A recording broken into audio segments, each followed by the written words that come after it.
प्राचीन राजमहल के आंगन में चांदनी अपनी मध्यम रोशनी बिखेर रही थी। हवा में एक अजीब सी खामोशी थी, जैसे कोई अशुभ साया हर चीज को अपनी गिरफ्त में ले चुका हो। राजा वीरसेन अपनी रानी देविका के साथ झरोखे में बैठा चांद को निहार रहा था। रानी, आज चांद की रोशनी कुछ अजीब लग रही है, जैसे कोई अशुभ परछाई इसमें छिप रही हो, राजा वीरसेन ने कहा। रानी देविका ने आकाश की ओर देखा। हाँ महाराज, मुझे भी यह महल कुछ ज्यादा ही सुनसान लग रहा है, जैसे कोई हमें देख रहा हो। अचानक महल के अंदर से एक भयानक चीख गूंजी। दोनों हैरान और भयभीत होकर भागे। महल के एक प्रहरी ने फांसी लगा ली थी।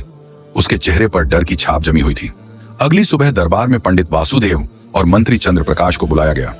मंत्री ने गंभीर स्वर में कहा, महाराज, यह अशुभ साया चंद्रभान की आत्मा का प्रभाव लगता है। कौन चंद्रभान? ये नाम मैंने पहले कभी नहीं सुना, राजा ने आश्चर्य से पूछा। पंडित वासुदेव ने गंभीरता से कहा, महाराज, कई वर्षों पहले आपके परदादा ने एक ब्राह्मण चंद्रभान पर झूठा आरोप लगाकर उसे फांसी दिलवा दी थी। मरते समय चंद्रभान ने शाप दिया था कि जो भी इस महल में राज करेगा वह एक एक करके रक्त की होली देखेगा। अगले दिन महल में अजीब और रहस्यमय घटनाएं होने लगी। दर्पणों में परछाइयां दिखने लगी, दीपक अपने आप बुझ जाते, दरवाजे अपने आप खुलने लगे। एक रात राजा वीरसेन और रानी देविका अपने कक्ष में थे कि राजा को महसूस हुआ जैसे कोई उनके बिस्तर के पास खड़ा है। जैसे ही वह मुड़ा, साया गायब हो गया, लेकिन जमीन पर गीले पैरों के निशान दिखाई दिए। रानी देविका ने भयभीत होकर कहा, महाराज, कहीं यह साया चंद्रभान की आत्मा तो नहीं? राजा वीरसेन ने दृढ़ता से कहा, इस डर को समाप्त करना होगा, हमें इसका कोई समाधान खोजना होगा। पंडित वासुदेव ने एक प्राचीन पोथी खोली और पढ़ना शुरू किया। एक ही उपाय है महाराज, चंद्रभान के अवशेषों को खोजकर गंगा जल से विधि विधान करके उसे मुक्ति देनी होगी। राजा और उसके सैनिक तहखाने में चंद्रभान की खोपड़ी और हड्डियां खोजने पहुंचे। जैसे ही उन्होंने हड्डियों को गंगा जल से धोया, एक भयंकर चीख गूंजी। महल कांपने लगा और एक काले साए का आकार बन गया। चंद्रभान की आत्मा गर्जी, वीरसेन, तुम्हारे कुल ने जो किया उसकी कीमत चुकानी होगी। राजा ने विनम्रता से कहा, माफी चाहता हूं चंद्रभान, हम तुम्हें मुक्ति देते हैं, बदले में हमें क्षमा कर दो। साया एक जोरदार धमाके के साथ बिखर गया। महल के दीपक फिर से जल उठे। सब कुछ सामान्य हो गया था। कुछ दिन बाद रानी देविका ने दर्पण में देखा तो चौंक गई। चंद्रभान की परछाई अभी भी एक कोने में खड़ी मुस्कुरा रही थी। अगली रात महल में फिर एक अनहोनी हुई। राजा वीरसेन अपनी शयन कक्ष में गहरी नींद में था कि अचानक दरवाजा अपने आप चरमराने लगा। एक ठंडी हवा कमरे में घुसी और दीपक मंद पड़ने लगे। राजा की नींद खुली तो उसका शरीर कांपने लगा। दीवार पर एक परछाई ने आकार लेना शुरू किया। वह चंद्रभान का ही भयानक रूप था, पहले से अधिक डरावना।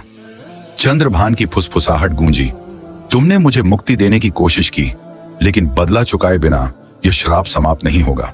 राजा ने हिम्मत जुटाकर कहा, हमने तुम्हारे साथ हुई अन्याय की भरपाई की, अब तुम हमें क्यों सता रहे हो? साया धीरे धीरे राजा की ओर बढ़ा और करीब आ गया। वीरसेन, तुम्हारे कुल ने मेरे साथ अत्याचार किया था और इसका दंड तुम्हें भी भोगना होगा। जब तक इस राजमहल के रक्त से बलि नहीं चढ़ेगी, मैं यहां से नहीं जाऊंगा। अचानक रानी देविका कमरे में आई और जैसे ही उसने चंद्रभान का साया देखा, उसके कदम जड़ हो गए। नहीं, हमने तो तुम्हें मुक्ति दे दी थी, फिर तुम्हारी आत्मा क्यों हमें सता रही है? चंद्रभान की आवाज में भूचाल था। यह श्राप इस महल की धरती में समाया हुआ है। अगर इससे मुक्ति चाहिए तो अपना राज्य छोड़ दो, यह महल हमेशा के लिए खाली कर दो, तभी तुम जीवित रह सकोगे।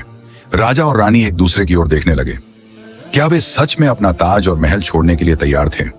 यह महल उनके पूर्वजों की निशानी था, लेकिन चंद्रभान की आत्मा को शांत किए बिना जीवन सुरक्षित नहीं था। अगले दिन राजा वीरसेन ने दरबारियों को बुलाया और घोषणा की, हमने यह निर्णय लिया है कि हम यह महल छोड़ देंगे। अब यह भूमि किसी को भी भयावह अंत की ओर न ले जाए।